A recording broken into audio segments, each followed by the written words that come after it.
hoje é mais um episódio, mais uma entrevista aí desse espaço que a gente tá abrindo, tá fazendo, que é conversar com pessoas que inspiram pessoas, a gente saber um pouco mais dessas pessoas. Hoje eu tenho aqui que nós vamos conversar com o professor Cláudio Mairan. Antes de passar aí a palavra ao professor Cláudio, eu queria pedir para vocês que estão nos acompanhando, para vocês se inscrever no canal, para vocês ativar o sininho, para vocês deixar o comentário aí, para a gente poder ir melhorando cada entrevista, cada período aí, para nós poder fortalecer esse espaço aí, que é muito da enfermagem, é muito nosso. Professor, quero lhe agradecer muito, professor, pela disposição, pela paciência, por estar aí disposto a conversar com nós um pouquinho. Muito obrigado mesmo, professor. Professor, se apresentam aí para quem não lhe conhece aí, fala quem é o professor Cláudio. Bom, Jacques, para mim é um prazer bastante grande estar aqui conversando contigo e sobre enfermagem. Eu sou formado por Santa Maria, me formei em 1972, fiz a minha trajetória toda dentro da enfermagem, fazendo enfermagem psiquiátrica, fiz a minha especialização pela URGS, em enfermagem psiquiátrica em 1974 e depois que eu entrei para o hospício nunca me deram alta. Então, passei a vida inteira lá dentro. Eu, logo depois de formado, eu fui trabalhar em Florianópolis. Trabalhei 6 anos em Florianópolis. Em 78, eu recebi um convite para dar aula em Bauru, no estado de São Paulo. Fiquei lá 1 ano, quando me convidaram para vir para a Universidade Federal aqui em Pelotas, que estava com seu curso de enfermagem recém-iniciando. Ainda não tinha sido formada a primeira turma. A primeira turma de enfermagem aqui de Pelotas se formou em 1980. E eu aceitei o convite na hora. Na época até vim perdendo dinheiro, mas a gratificação profissional compensou tudo que eu perdi em termos monetários. Foi assim uma trajetória que tivemos dentro da universidade, onde a gente viu a faculdade nascer e crescer.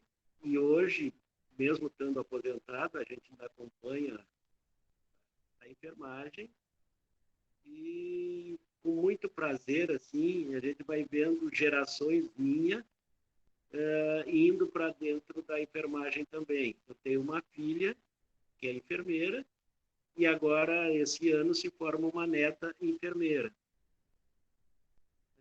Então, aqui em Pelotas, na UFPEL. E isso aí, assim, é bem gratificante para a gente. Professor, e o que despertou essa paixão no senhor? O que despertou essa vontade no Cláudio lá, o Cláudio Moço, que podia escolher lá que curso ia fazer na graduação? O que despertou nele a vontade de fazer enfermagem? Foi aquela coisa do cuidar.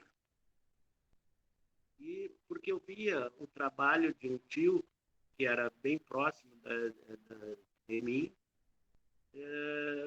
dentro desta área. E aquilo serviu como uma motivação. Aí eu fiz vestibular, entrei para enfermagem e depois de toda uma trajetória profissional, hoje eu posso dizer assim com toda certeza que se eu tivesse que fazer um novo vestibular hoje, eu faria para enfermagem. Poxa, que legal escutar isso depois de tanto tempo. Não, aquela coisa assim, né? Tu entra para enfermagem e aí tu aprende uma coisa que eu falei no meu primeiro discurso de Paraninfo, lá das turmas lá aqui da faculdade. eu terminei meu discurso dizendo que a beleza de ser enfermeira é ser enfermeira apesar de tudo. Então, depois, essa frase eu usei em todos os outros discursos quando eu fui para a Ninfo, porque eu acho que isso aí mostra um pouco da essência do ser enfermagem. Tá certo. E junto com aquela outra que nasceu, essa já nasceu em Bauru, numa madrugada, no boteco, que é a do seu João da Úlcera. Qual O que era? vai diferenciar a enfermagem de outras profissões da área da saúde é pelo objeto do nosso cuidado. A enfermagem vai cuidar do seu João da Úlcera, enquanto outras profissões cuidam da úlcera do seu João. Verdade, professor. Eu acho Verdade. que aí é o que está a grande motivação para a gente ser enfermeiro. Professor, e logo que o senhor, quando o senhor estava lá, se for fazendo a graduação lá, o senhor já tinha ideia de ir para a docência, já tinha ideia de ir trabalhar na área psiquiátrica? Como é que foi lá a graduação? E durante a graduação, ou durante a sua experiência, assim, a sua vivência, teve em algum momento alguém que lhe inspirou, alguém, como aconteceu com o senhor para vários, né, vários colegas da enfermagem que eu conheci, que durante a graduação diz, olha, eu quero me aproximar do professor Cláudio, eu quero parecer o professor Cláudio, eu quero ser o professor Cláudio.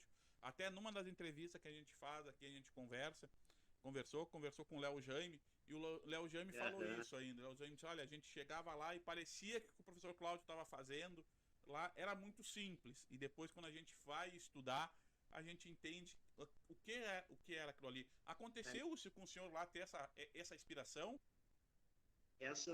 Isso que o Léo Jaime falou é porque ele é meu amigo.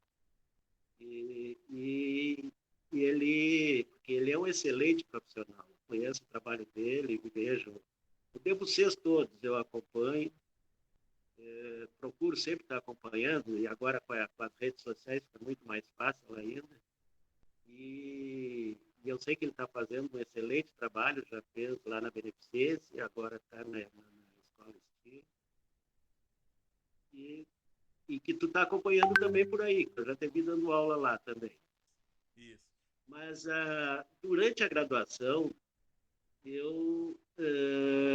a única coisa que eu me imaginava era de branco dentro de um hospital. Nunca me imaginei dando aula. Depois de formado, eu nunca usei branco e acabei dando aula. Então, às vezes, o sonho da gente na graduação, logo depois da formatura, ele se transforma.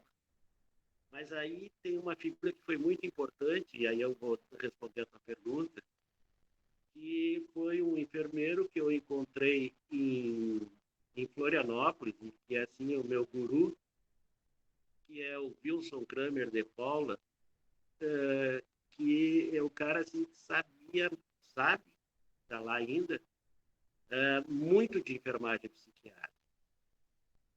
Ele pensava assim, na época, pensava 20 anos na frente.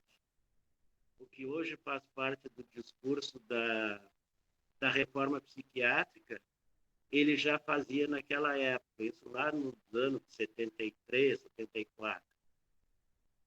Então, ali foi a minha grande inspiração.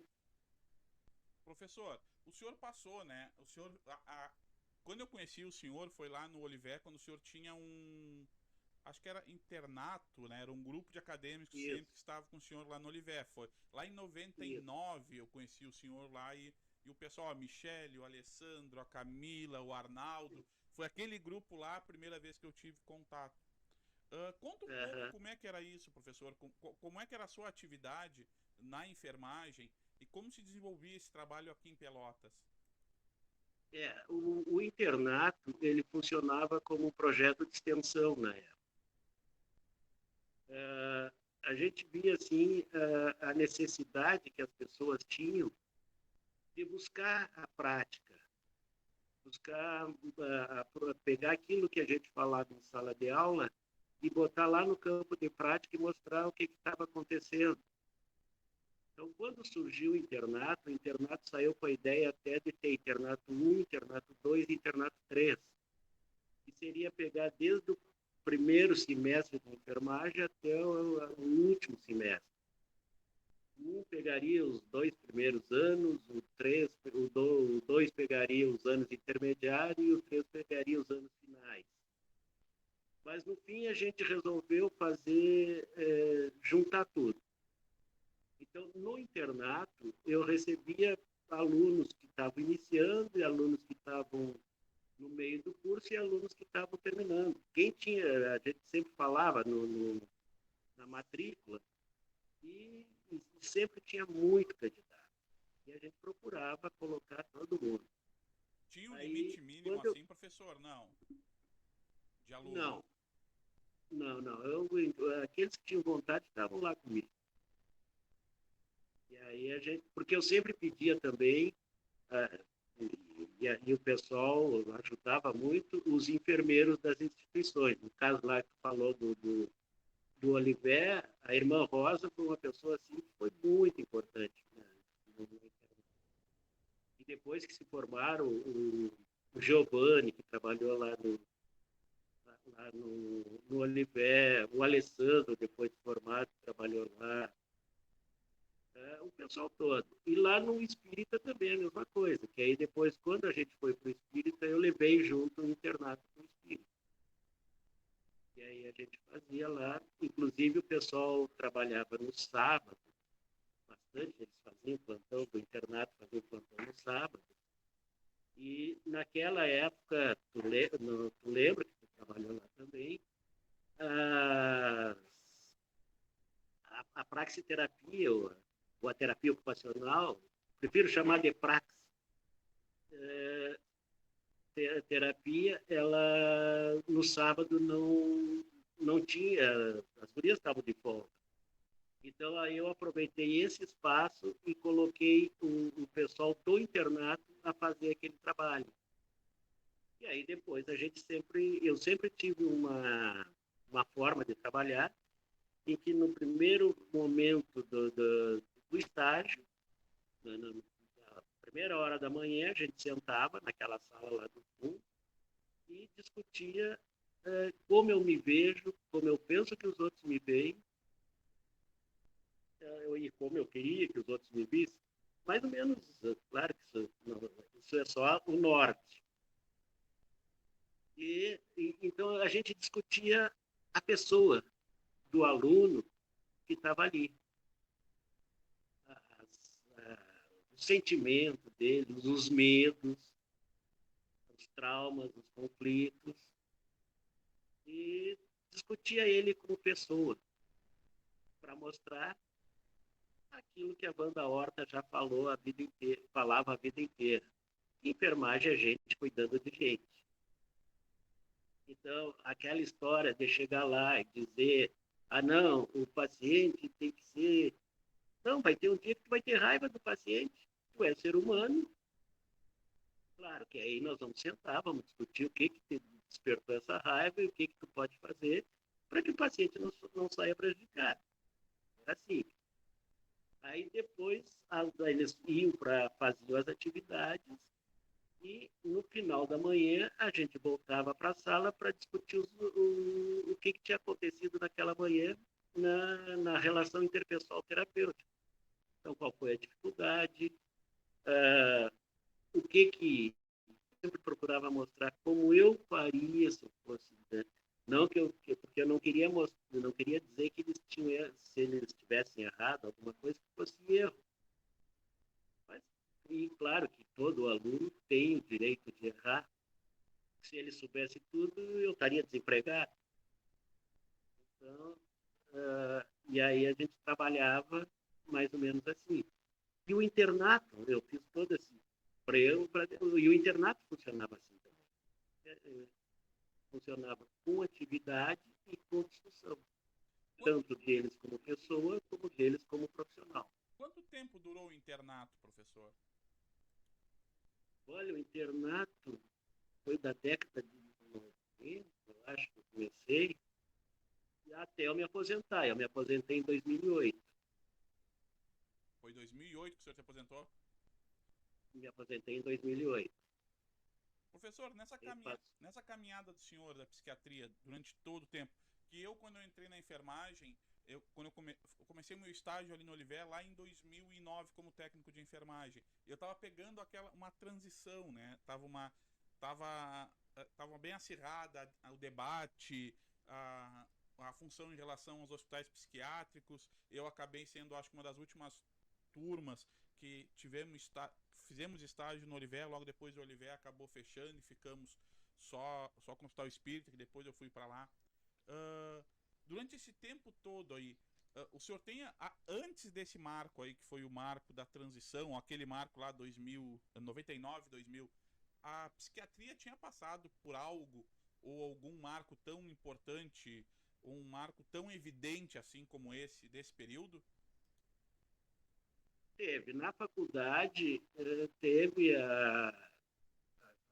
sempre teve uma grande discussão a questão do intramuro e do extramuro. E tem as pessoas que defendiam com unhas e dentes o extramuro. E tinha outros que defendiam com unhas e dentes o intramuro. E eu sempre coloquei que eu achava que os dois, naquele momento, os dois tinham espaço. Acho que tinha momentos em que o paciente, que a pessoa doente, poderia ser tratada no extramuro, mas tinha aqueles momentos que elas necessitariam de uma internação intramuro. Hoje até eu já penso um pouco diferente. Eu acho que o número de pessoas que precisam do intramuro são muito menores. Acho que o extramuro está dando conta. Que, na verdade, o extramuro é a saúde mental, é um reflexo da reforma. E, teoricamente, estava sendo feita a discussão da reforma psiquiátrica.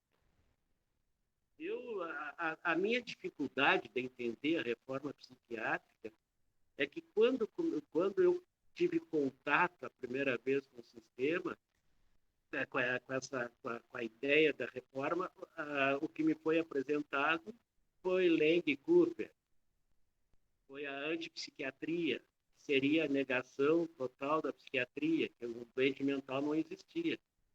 E aquilo eu não conseguia entender, uma vez que eu tinha trabalhado a minha vida inteira, praticamente, com doente mental e dentro do hospital. Então, eu sabia que a doença mental existia. Então, essa negação que eu acho que foi que dificultou mais a entrada do hoje chamado de saúde mental, que é após a reforma. E talvez se naquela época tivesse lido Paulo Delgado, teria sido muito mais fácil. Então, essa discussão sempre houve. Tanto que foi um marco, assim, eu me aposentei, vamos dizer, claro que eu vou falar no sentido figurado, mas eu me aposentei na sexta, na segunda acabou o estágio no hospital psiquiátrico. Nessa época eu era acadêmico eu entrei em Tu devia ser 2007 e foi exatamente assim, a gente não... E sendo bem sincero, professor, quando eu entrei na faculdade, eu entrei muito querendo ser aqueles acadêmicos com quem eu tinha trabalhado e querendo ter aula com o senhor. E aí quando o senhor se aposentou logo em seguida, e a gente realmente não tive aula com o senhor e com ninguém. Né? No hospital psiquiátrico se tirou, Exato. né? Exato. Eu me aposentei na sexta, na segunda acabou o hospital psiquiátrico. Acabou para a faculdade, claro. Mas eu tive ainda o ano de 2007, uma cirurgia, que eu fiz a cirurgia cardíaca, então isso aí atrapalhou mesmo aquelas turmas que estavam naquele momento. Entrando ali. O senhor sabe que o que o senhor falou agora, nós que trabalhávamos, a gente nunca tinha escutado isso, o que o senhor falou agora ali, da teoria, de negar. Nós presenciamos na prática lá, porque eu lembro do Oliver, que toda quinta-feira chegava muita gente de fora e saía muita gente, era assalto. E daqui a pouquinho se criou um racha muito para as equipes que se dizia o quê? Que a reforma estava vindo para desempregar, né? Para nós, técnicos de enfermagem, para quem estava lá, os mais antigos, dizia, olha, a reforma psiquiátrica ela está vindo para isso, ela vai fechar os hospitais, nós vamos perder emprego, aonde vai ficar essas pessoas que precisam estar internadas? Eu acho que faltou, E aí falando assim, bem, tentando me colocar naquele momento, faltou também conversar com todos, né? Com todos os profissionais, talvez, porque foi uma coisa que parecia que alguém sabia muito e nós, todos os outros só tinham que dizer verdade, concordamos e não debater, né? Passou uma mensagem muito ruim. Na época era uma mensagem muito ruim para quem estava trabalhando. Exato, não, e ficou a coisa assim muito polarizada, os que eram contra e os que eram a favor, tanto de um lado quanto do outro. Os que eram contra a saúde mental, os que eram a favor da saúde mental, os que eram contra o hospital psiquiátrico e os que eram a favor do hospital psiquiátrico.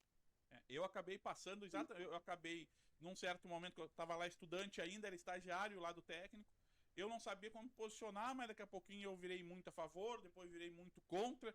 Eu digo assim que foi passando e ocupando outros espaços, que depois eu fui, depois formei enfermeiro, aí fui para a rede da atenção básica, participar da gestão. E sabe, professor, quando o senhor fala que tem espaço para os dois, que o senhor falou lá no início, sabe que eu digo isso hoje? Eu acho que tem espaço para os dois, eu acho que há necessidade, de certa forma, ainda há pessoas que precisam, em algum momento, do hospital Claro. psiquiátrico. Eu acho que é Não, uma com certeza. construção. O talvez o que pudesse ser trabalhado com muito mais ênfase dentro do hospital psiquiátrico, assim, que foi o nosso dia a dia há muito tempo, é a questão da humanização do cuidado. Eu acho que isso aí já começaria a ajudar. Porque quando eu vim para Pelotas em 1979. E aí o meu primeiro campo de estágio foi o Hospital Espírita, que a gente começou, o campo abriu no Espírita. O campo da enfermagem psiquiátrica abriu no Hospital Espírita. O Hospital Espírita funcionava naquela época, que era o Dr. Darcy Abuchain, o diretor técnico, e que era o papa da psiquiatria em Pelotas, e lá funcionava uma espécie de comunidade terapêutica. Então, todos os pacientes internados lá, tanto da área masculina quanto da feminina, eles estavam envolvidos com uma área de atividade. Tinha a área de educação, a área de artística, cultural e festa, a área de esporte, a área do paciente atendente na época. Eram 6 áreas que tinha. E a praxiterapia era dividida. Então, todo mundo que entrava lá, os pacientes, eles eram colocados dentro de uma dessas áreas, os acadêmicos eram colocados dentro dessas áreas, e muitos funcionários também eram quem coordenava a área.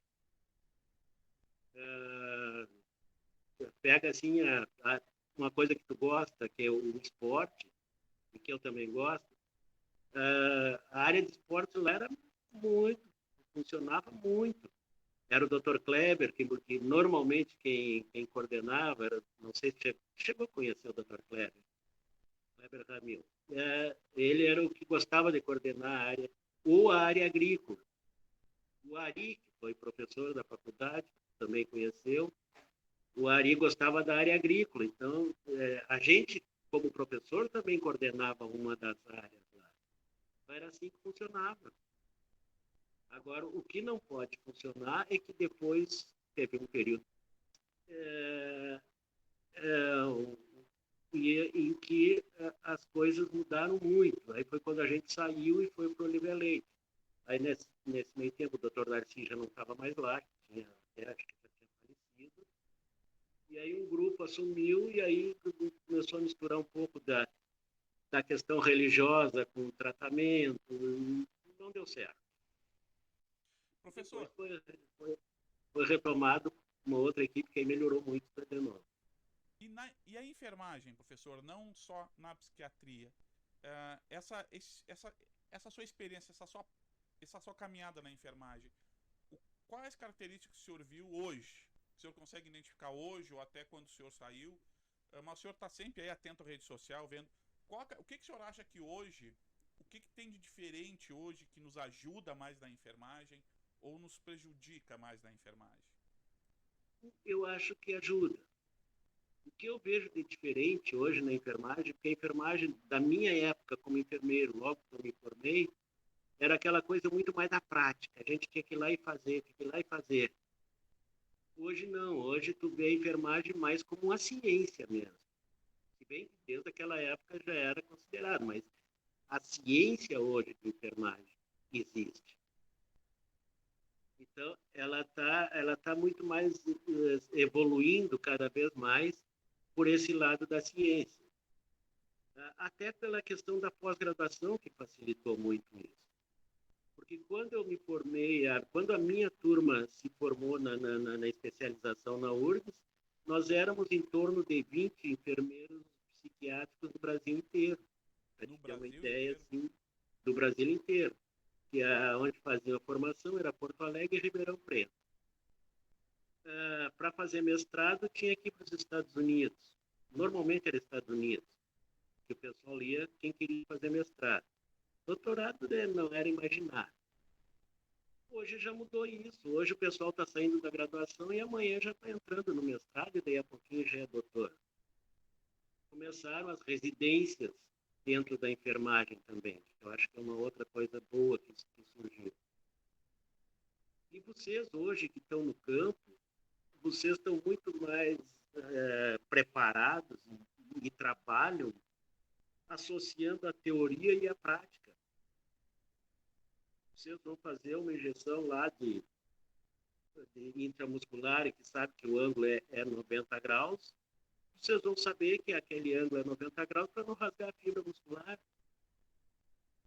Então, essas coisas, assim, claro que eu dei um exemplo bem prático.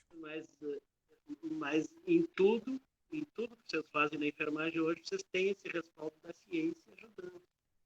Então, por isso que eu acho que a enfermagem está. E foi uma das coisas que a pandemia serviu. Com todos os males que ela trouxe, serviu para mostrar a importância da enfermagem. Claro que ainda falta muito para o reconhecimento. Principalmente, falta o piso. Qual a sua opinião? Então já vamos entrar, que é o tema que todo mundo que passa aqui na enfermagem, aqui na nossa conversa, a gente acaba falando, professor. O senhor já tinha escutado, em algum momento, o pessoal falar em piso da enfermagem e com tanta força, com tanta ênfase, chegar tão próximo? Chegar tão próximo, não. Mas há uns bons anos atrás, começou a discussão do piso da enfermagem. Foi quando começou o sindicato começou a trabalhar mais, o próprio Corém, que embora eu veja as pessoas cobrando do Corém, mas isso não é função do Corém. Professor, só aproveitar do Corém, o senhor falou e eu digo sempre assim, nós fragilizamos as nossas instituições. Eu acho que no momento que a gente fragiliza o Corém, no movimento que a gente cobra do Corém uma coisa que nós estamos nos fragilizando. Porque eu falo assim, né, professor? O senhor só trabalhou na enfermagem, eu só trabalho na enfermagem. E é garantido que só trabalhe quem tem uma formação, porque existe um conselho que fiscaliza isso e garante que só nós vamos trabalhar, entre outras coisas.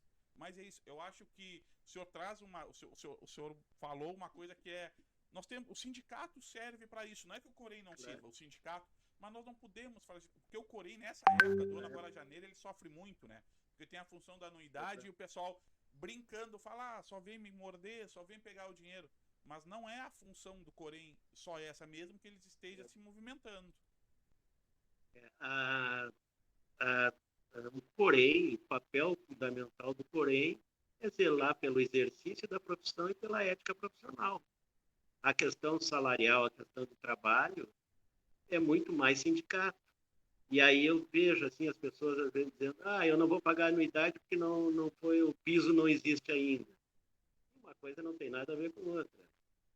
Porém, ele foi instituído, acho que em 1975, se não me engano. Tanto que a minha inscrição era 89, 37, uma coisa assim, Capaz, bem baixinha. Professor, mesmo? Eu tô velho. A minha é 335.266. Não, a minha era 8.937. Imagina. Coisa assim. Mas o papel do Coreia é outro, né? O papel do Corém é mais a questão da fiscalização, do exercício profissional, a questão da ética. Tem um papel muito importante. E o senhor, o que o Como senhor acha de sindicato como tem está sendo conduzido o piso? O senhor acha que está sendo conduzido de o forma adequada? piso. Eu acho que o problema é que teria que ter mais luta. Eu acho que o pessoal teria que ir para a rua pedir o piso. Que, infelizmente, os políticos só entendem essa linguagem. Agora, quando tu pega e dá o azar do juiz do Supremo Tribunal Federal ser sogro de alguém que está envolvido com as instituições privadas, e ele vai avaliar o nosso piso, então isso aí traz uma dificuldade maior. Eu não estou falando que ele não é honesto, eu estou dizendo que isso faz parte da essência do ser humano. Que a neutralidade não existe. Concordo. Então, que é aquela história, a neutralidade da ciência. Ninguém é neutro. Na hora que tu vai pensar numa ideia, tu já deixou de ser neutro. Acreditar, é, na neutralidade é de uma ingenuidade sem tamanho, né? claro, a questão da aula, que tu é professor também, eu sempre dizia que o aluno, quando te pergunta, ele sabe a resposta. Porque ninguém vai perguntar um troço que ele não tem ideia do que é. Ou imagina, né? Uma opinião ele tem sobre aquilo que está perguntando, Ele né? tem. Ele quer ou confirmar a opinião dele, ou ele quer detestar. Concordo. Isso é a sacanagem do aluno, mas é a coisa melhor que tem para o professor, porque isso nos estimula a estar sempre sabendo alguma coisa, né? Sabendo onde buscar, né? Sempre pronto para isso. Sabendo onde buscar. Que é aquela coisa, né? Tu não sabe. Eu nunca. Aquela história de dizer, não, vai pesquisar, depois nós vamos discutir. Não, você não. Eu não sei, nós vamos pesquisar e depois vamos discutir. Porque o professor não é obrigado a saber tudo. Não tem como, Até né? porque ninguém sabe tudo. Não tem como. Professor, o senhor disse que a sua filha é enfermeira formada agora e a sua neta, ela também está fazendo. Se forma agora dia 28. Tá bem. Como que o senhor enxerga, assim, ó, comparando agora, então, todas são na UFPEL? Todas foram ali? Todas elas no UFPEL. Tá, então se nós pensar ali, o senhor tem uma filha e vai ter uma neta agora. O que o senhor vê de diferente? Ou o senhor identifica alguma coisa diferente na formação delas? Que elas acabaram passando por uma mudança, né? De projeto pedagógico, por mudanças lá na Constituição, né? O que o senhor consegue notar, assim, em diferença, até da época que estava lá com o senhor, que o senhor formavam lá? Claro, o que a gente tem que sempre é contextualizar o momento que a gente estava vivendo. Nós pegamos, quando a faculdade começou aqui, foi na década de 70, acho que foi 76, se não me engano, a fundação da faculdade. Eu cheguei aqui em 79, então ela ainda não tinha formado a primeira turma. Só que naquela época também, nós estávamos vivendo sobre um outro regime, que é uma coisa que influencia também no currículo. É um regime, para o pessoal ficar claro, né? A gente está falando de um regime de gestão, um regime político, né? Era diferente, O né? regime político, Político, né? exatamente. O senhor, Exatamente. diferente de muita gente que hoje defende a mudança do regime, o senhor viveu um regime, né? E viveu um regime em sala de Exatamente. aula. Se puder fazer esse recorte para nós, então, aí, o que era a diferença, professor? A grande diferença é que tu tinha que ter cuidado no que tu ia falar. Tinha uma disciplina que, felizmente, ela acabou em seguida, que era a Organização Social e Política Brasileira, o SPB, famoso OSPB. Tinha na graduação? Na graduação, e era disciplina obrigatória. Aí depois caiu o SPB, caiu Educação Física e caiu Filosofia, como fazendo parte do currículo mínimo. O aluno podia falar em sala de aula que contrariava ali a política de saúde naquela época? Não, se podia discutir isso, dizer, não, eu não concordo? É que as aulas, elas eram muito mais de transmissão. Então, explica para nós, o que seria a transmissão, professor? Eu tenho um saber e eu vou transmitir aquele meu saber. E os outros que escutem. Como falava, não sei se mas como fala o Paulo Freire, aquela educação bancária, que chega lá, Isso. o aluno é um pote vazio que vai ser depositário. apenas enchido. Isso, ele era um depositário de conhecimento. Então, tu ia lá e ia depositando e a somatória desses depósitos daria um formado lá na frente. Então, faltava muita coisa crítica. Mas aí, eu tive a sorte de já chegar aqui em 79. Então, já estava chegando ao fim esse período. Aí depois, eu acho que 2, 3 anos depois, já teve a primeira eleição para reitor, então as coisas já foram mudando. Mas a grande diferença que eu vejo é que hoje a faculdade está ensinando muito mais a pensar. Se bem que naquela época também se fazia muita coisa e tal, mas isso aí era muito mais de acordo com o que o professor que estava dando aquela disciplina ou aquela aula pensava. Se ele era daqueles que achava que podia discutir com o aluno, ele ia lá, ia fazer discussão e tal. Mas se ele achava que a lâmina resolvia tudo, a lâmina que eu digo do reto projetor, que nem se usa mais, né? Nem se usa mais. Resolvia tudo, então tá bem. Hoje não, hoje eu vejo que elas saem assim com muito mais chance de fazer discussão. Eu acho que elas estão aprendendo mais a pensar dentro da faculdade. Acho que eles estão sendo mais responsáveis pela formação deles. Me parece, né, professor, que a ideia, pelo menos, quando eu estava lá na graduação, eu passei bem da mudança de currículo. E como eu venho de uma formação técnica, eu vinha pensando que eu ia sair sabendo tudo. Eu vinha imaginando isso. E quando teve essa mudança, num primeiro momento eu era extremamente crítico à mudança da proposta. Então eu acabei fazendo meu TCC em cima disso, fui buscar e em certo momento eu me dei conta, parece que eu estou começando a entender que tá repartindo comigo, que sou estudante. O eu aprender me dá essa responsabilidade para mim, que eu vou criar um hábito para a vida. E realmente, sabe, que depois, agora vai para 12 anos de formado, 11, 12 anos que a gente está formado, e o hábito que a faculdade acabou construindo nós e provocando, do buscar, do estar sempre não só esperando, tu carrega e te ajuda muito no teu dia a dia, como o senhor está falando, para poder te posicionar, para poder debater, né, de maneira geral. Uma das coisas boas que eu aprendi dentro da carreira de professor foi que o bom de ser professor é que tu aprende com quem tu ensina. Então, o aluno nos ensina muito. Só nós temos que ter humildade para reconhecer isso. E nem todo mundo tem, né, professor? E é difícil de ter. É um desafio, né? Porque às vezes são questionamentos assim que te derrubam.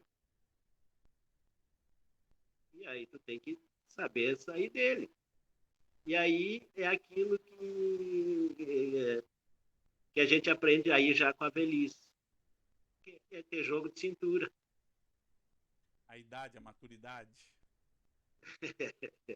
Professor, o que o senhor costuma, assim, para o pessoal da enfermagem que está vendo, o pessoal que está nos acompanhando aí, tem muita gente, professor, que às vezes tem uma dificuldade de entrar no mercado de trabalho, outras pessoas elas entram e daqui a pouquinho foi a primeira experiência, não estavam ainda bem claro, né, o que era a enfermagem e acabam saindo e fico nessa ansiedade, nessa angústia mesmo de poder voltar.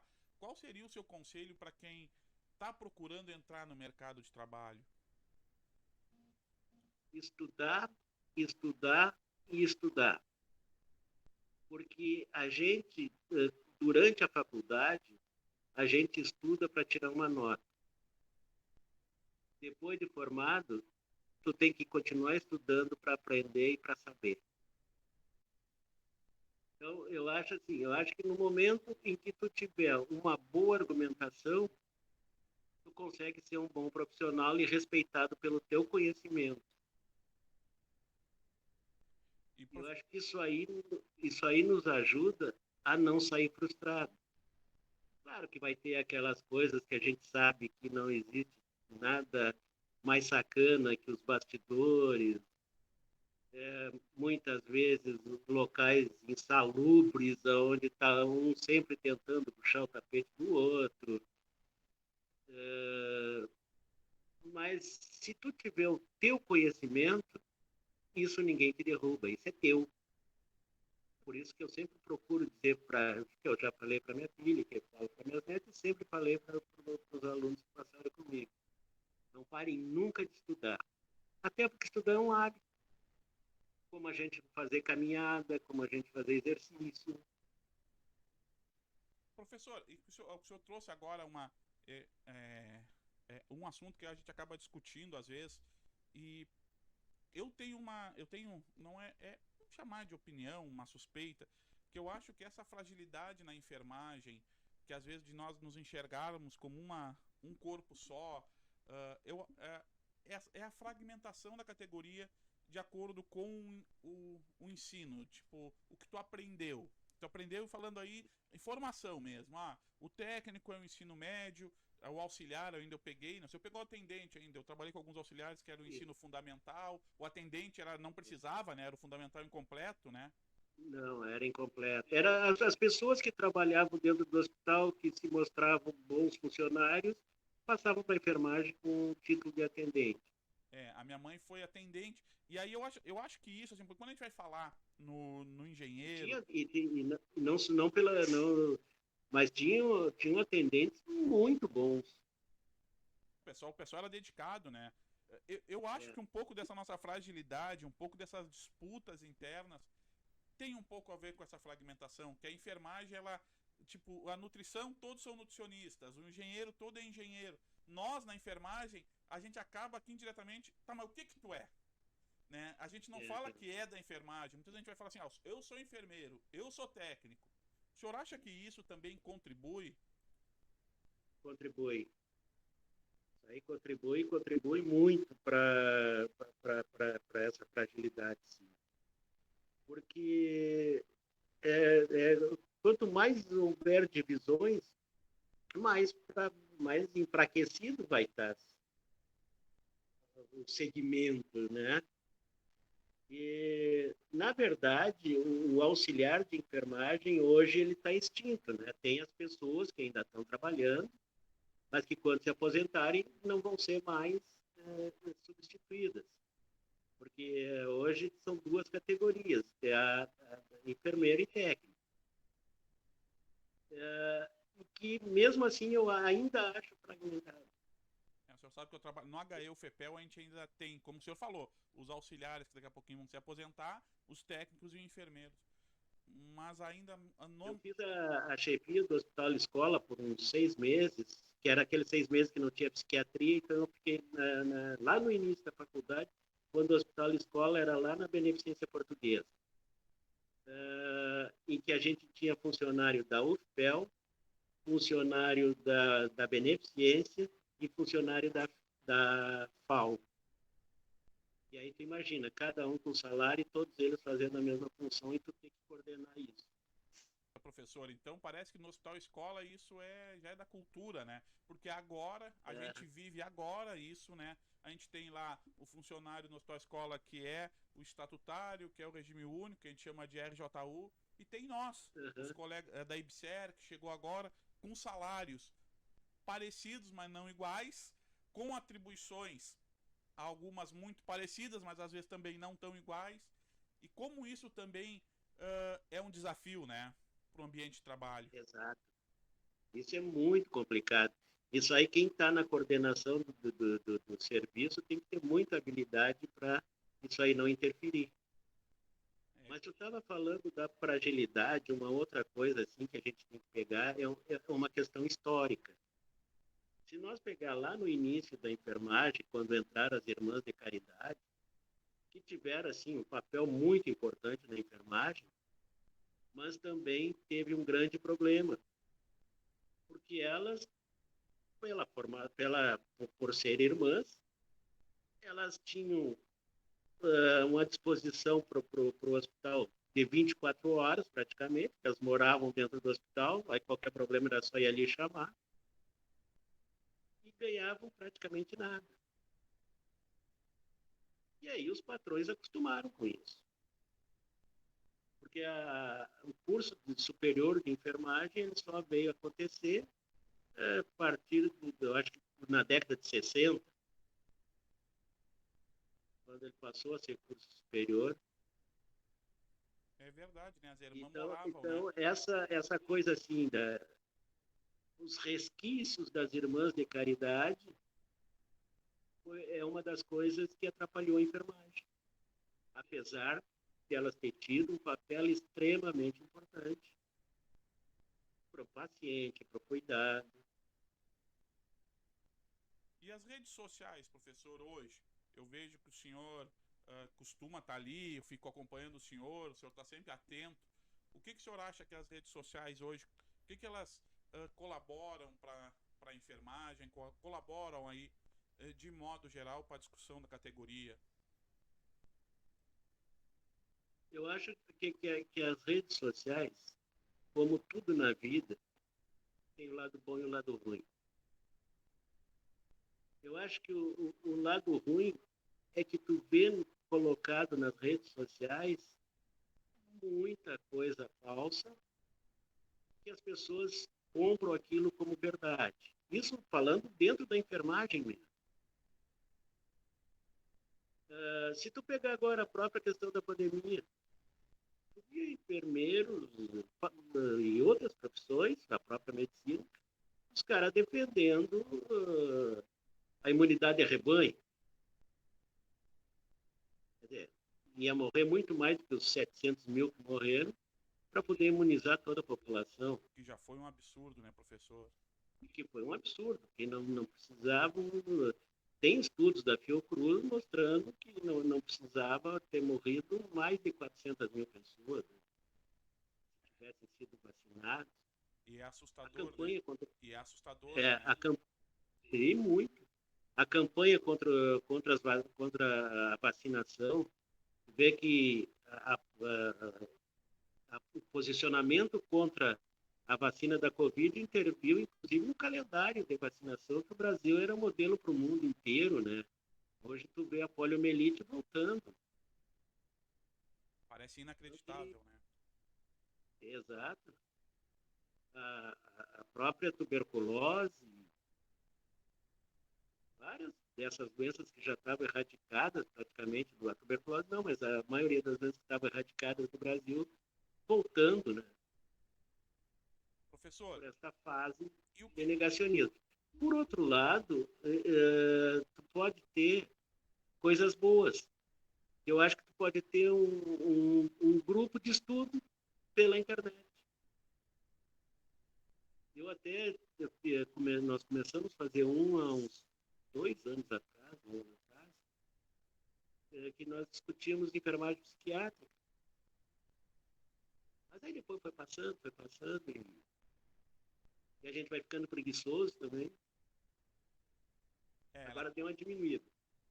Mas é bem legal isso. Eu gosto desse tipo de coisa. Eu acho que os enfermeiros eles tinham que se unir mais nisso aí, aproveitar que a rede está aí. Eu acho que é isso. Eu acho que nós somos bastantes e a gente tem que fortalecer um ao outro, sabe? A gente tem que se aproximar e tem... o senhor sabe que essa ideia de nós fazer isso que eu estou fazendo aqui, eu tentei conversar... Eu tentei não, a gente conversei com o pessoal um tempo atrás e nós queríamos fazer um podcast presencial para receber, ia ser no centro de Pelotas. E a gente não conseguiu ir por causa da parte financeira, né? Que tinha um custo e a gente não conseguiu viabilizar isso. Então, um pouco isso, a ideia dessa conversa é para daqui a pouco a gente fortalecer de tal maneira para nós poder fazer alguma coisa maior mesmo, né? A gente poder conversar. Né? Nós tivemos aqui em Pelotas, isso foi em 84, eu acho, nós criamos uma associação dos enfermeiros de Pelotas, a EFPEL. A EFPEL tinha, inclusive, assento no Conselho Municipal de Saúde. É mesmo, não sabia, professor. Né? E aí era nós, o pessoal do Hospital Escola, na época era o pessoal que era a maioria dos alunos da segunda turma de enfermagem, turma da Marilu, da Sônia, que conheceu, que era, provavelmente deve ter sido as professoras. Isso, professora Marilu, professora Sônia, professora Selmira. Tinha uma turma boa. E aí nós tocávamos. Então, uma das coisas que a gente fazia uma jornada por mês. E tinha um mês do ano, uma vez por ano, que a gente fazia um grande seminário. E aquilo era muito bom, porque aquilo ia trazendo o pessoal para ali, para discussão, participavam os alunos, participavam os profissionais, eram poucos profissionais formados ainda em Pelotas. Mas se viam, né? Se conversavam, mantinham uma ligação, né? Aproximava, né? Isso. Hoje, até com a fragmentação das faculdades, aquilo que tu diz, que é um troço que eu não consigo entender, como é que Pelotas tem 3 faculdades de enfermagem e as coordenações e as administrações não sentam para discutir problemas que possam ser únicos, que eles poderiam somar e resolver. Verdade. Então, pegar a da Federal, a da Católica, da Anhanguera, fazer lá uma associação. De construir junto, né? Associação da Faculdade de Enfermagem de Pelotas. Verdade. E aí, quanta coisa podia surgir. E eu acho que vocês que estão na ativa tinham que tocar a Associação dos Enfermeiros de Pelotas. É uma boa ideia. É uma sugestão. Eu nem sabia que existia. Não, ela teve. Nós tínhamos, inclusive, assento ao Conselho Municipal de Saúde. Se pegar lá o início do Conselho Municipal, a Associação dos Enfermeiros de Pelotas está lá. Professor, para todo mundo que vem aqui, eu peço sempre para deixar uma dica aí, uma dica de algum livro, de algum filme, uma leitura aí para as pessoas aí, para contribuir aí nessa caminhada. Um livro que eu gosto, A Última Grande Lição. A Última Grande Lição é do... Agora me fugiu o nome do autor, mas depois eu vou me lembrar aí. A Última Grande Lição é a história de um professor e um aluno que se encontram e ele tem o professor tem uma doença degenerativa e que ele vai passar. Eles fazem encontros semanais, quinzenais, para discutir qualquer coisa. E o que marca nesse livro é a afirmação do professor que diz que ele quer morrer o dia que ele não tiver mais a capacidade de limpar tudo. Ele tem uma doença que vai paralisando tudo. Então, isso aí é uma mensagem assim, que para os alunos de enfermagem é muito bom. Achei o autor aqui, Mitch Albom, é isso? Mitch Albom, ele mesmo. Essa é a vantagem da internet, viu? Bota no celular aqui, só botei o título aqui e já veio. Exato. Esse é um livro bem interessante, eu gosto dele, eu já li ele várias vezes. Professor. Naquelas brincadeiras de amigo secreto, normalmente esse era meu presente. Professor, deixar uma mensagem aí então, uma mensagem para quem aí tá vivendo esse desafio aí, que é estar na enfermagem, os colegas que estão junto, para os ex-alunos do senhor aí que estão espalhados aí por esse mundão. Então, deixar uma mensagem aí do professor Cláudio. Olha, é aquilo que eu já falei lá no início. Que a beleza de ser enfermeiro é ser enfermeiro apesar de tudo. E que não pode nunca esquecer de que a nossa missão é cuidar do seu João da úlcera, e não só da úlcera do seu João. Tá É bom. isso que eu acredito na enfermagem. Tá bom, professor. Muito obrigado, professor. Não sei se o senhor quer falar mais alguma coisa, deixar o seu, É, responder alguma coisa. não, eu gostaria era de te agradecer e te parabenizar. Agradecer pela oportunidade de estar aqui. Certamente muitos ex-alunos, muitos que se tornaram ex-alunos, atuais amigos, que na grande maioria, e te parabenizar pela essa tua iniciativa. É disso que a enfermagem precisa. Quando tu fala na enfermagem, a diferença da enfermagem daquele tempo para a enfermagem para agora, é essa. É assim, essa capacidade que vocês têm hoje, e aí até aproveitando a internet, de fazer essa coisa que vai ser muito importante para a enfermagem. Obrigado, São professor. várias experiências, são várias experiências que tu está trazendo, de pessoas que têm alguma experiência em alguma coisa, e esse somatório todo vai ser a enfermagem. A Obrigado. enfermagem é isso. É um desafio, professor. É um desafio, não é fácil aprender a mexer nisso tudo aqui, sabe? Vai errando, vai Bom, acertando. como eu te disse antes, eu sou analfabeto Não, dessa não. questão de tecnologia. Professor, Mas, muito obrigado. mas isso é pela idade e por ter neto, que aí os netos que te ajudam a fazer essas coisas. Então tá. Professor, muito obrigado, viu? Ah, que nada, eu que te agradeço. E estamos aí, quando precisar para alguma coisa, faz faz a associação funcionar. Não, vamos E vale a pena. vou trazer gente junto. Então quero Então agradecer o tá, pessoal, já. quero agradecer o pessoal que estava com nós aí, escutando o professor Cláudio, conversando com a gente. Então dizer aí para gente, acho que a mensagem do professor Cláudio que fica aí, né? A gente poder se conversar mais, a gente se ver mais.